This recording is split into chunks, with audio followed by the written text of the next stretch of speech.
2015 সাল থেকে রেল ক্রসিংকে নিরাপদ করতে 196 কোটি টাকা নিছেন, তাইলে কোন কারণে মাননীয় রেলমন্ত্রী এই দায় এড়াবেন? এটা আমি প্রথমে জানতে চাই। দর্শক, এবার রেলমন্ত্রীর মুখোশ উন্মোচন করে দিলেন ব্যারিস্টার সাইদুল হক সুমন। এবার রেলমন্ত্রীর দুর্নীতি নিয়ে সংসদে তুলোধনা করলেন রেলমন্ত্রীকে।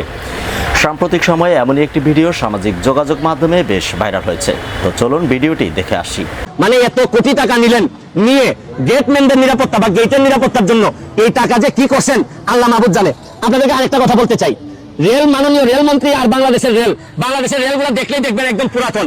মাননীয় রেলমন্ত্রীর শরীরের অবস্থা আর রেলের অবস্থা প্রায় সেম, যার কারণে দুইটাই বড় কষ্ট হইতেছে চলতে।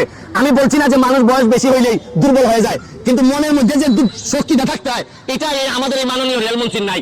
অনেক বুড়া বয়সের মানুষের মধ্যে অনেক তারুণ্য থাকে, কিন্তু এটা ওনার মধ্যে নাই। আরেকটা জিনিস হচ্ছে গিয়ে, মাননীয় প্রধানমন্ত্রী আমাদের যাদেরকে মন্ত্রী বানাইছেন এর মধ্যে অনেকেই তারা মনে করেন যে মাননীয় প্রধানমন্ত্রী মানে এদেরকে পুরস্কার দিচ্ছেন, বাসায় বসে ছেলে মেয়ে নিয়ে সংসার করতে হবে, আর এই পুরস্কারটা 5টা বছর ভাতা মনে করে খাইতে হবে। আরে এটা তো ভাতা না, পুরস্কার না, এটা দায়িত্ব দিয়েছেন মাননীয় প্রধানমন্ত্রী। এখন আপনাদের কর্মকাণ্ডের কারণে পুরো সরকার বিতর্কিত হইতেছে, কারণ মাননীয় মন্ত্রী আপনাদেরকে ভালো মনে করে বানাইছেন।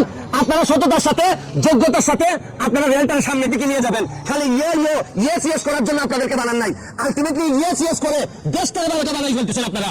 আজকে যে 12টা 11টা ছেলে মারা গেছে, আমি হরফ করে বলতে পারি 11টা ছেলেই মাননীয় রেলমন্ত্রীর চেয়ে বেশি কোয়ালিফাইড। আপনারা খবর নিয়ে দেখেন, এরা বাংলাদেশের মাননীয় রেলমন্ত্রী। আমি সম্মান রেখে বলছি, আপনি আজকে মারা গেলে বাংলাদেশের খুব বেশি ক্ষতি হবে না, কিন্তু যে 12টা ছেলে মারা গেছে আপনারা একবার বিবেচনা করে দেখেন। আজকে আমার ভাই যে ছেলেটার মা বাবা জানে কি হারাইছে, একমাত্র এই ছেলেটা ইনকাম করার সম্ভাবনা ছিল, এরা জানে কি হারাইছে।